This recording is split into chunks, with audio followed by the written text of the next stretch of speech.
ఒక అందమైన సాయంత్రం. ప్రార్థన సమయం దగ్గరపడుతోంది. పీటర్ మరియు జాన్ దేవాలయానికి నడుచుకుంటూ వెళుతున్నారు. ఆ దేవాలయం వద్ద అందమైన ద్వారం దగ్గర ఒక మనిషి కూర్చుని ఉన్నాడు. అతను జన్మనుంచే వికలాంగుడు. తన కాళ్లపై నిలబడలేడు. ప్రతిరోజూ అతన్ని అక్కడికి తీసుకువచ్చి కూర్చోబెడతారు.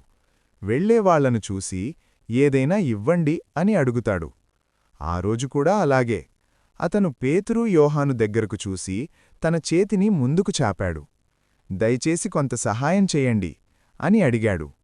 అప్పుడు పేతురు అతనివైపు నేరుగా చూశాడు. ఆ చూపులో ప్రేమ ఉంది, ధైర్యముంది, విశ్వాసముంది. పేతురు అన్నాడు, మావైపు చూడు. ఆ మనిషి ఆశతో వారిని చూశాడు. ఏదైనా డబ్బు ఇస్తారేమో అనుకున్నాడు. కాని పేతురిలా అన్నాడు, నా దగ్గర వెండి బంగారం లేవు, కాని నాకు ఉన్నది నీకు ఇస్తాను. నజరేయుడైన యేసుక్రీస్తు నామమున లేచి నడువు అని చెప్పి అతని కుడిచెయ్యిని పట్టుకుని లేపాడు. ఆ క్షణం అద్భుతం జరిగింది.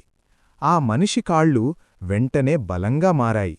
ఎన్నాళ్లుగానో కదలని కాళ్ళు ఒక్కసారిగా శక్తితో నిండిపోయాయి. అతను లేచి నిలబడ్డాడు. మొదట ఆశ్చర్యంతో, తరువాత ఆనందంతో. అతను నడవడం మొదలుపెట్టాడు. కాని అక్కడితో ఆగలేదు. అతను దూకుతూ ఆనందంతో, దేవుడా నీకు స్తోత్రం అంటూ దేవాలయం లోపలికి వెళ్ళాడు. ఆ దృశ్యం చూసిన ప్రజలు ఆశ్చర్యపోయారు. ఇదే కదా ప్రతిరోజూ ఇక్కడ కూర్చుని భిక్ష అడిగే మనిషి అని ఒకరినొకడు చూసుకున్నారు. అందరూ ఆశ్చర్యంతో నిండిపోయారు.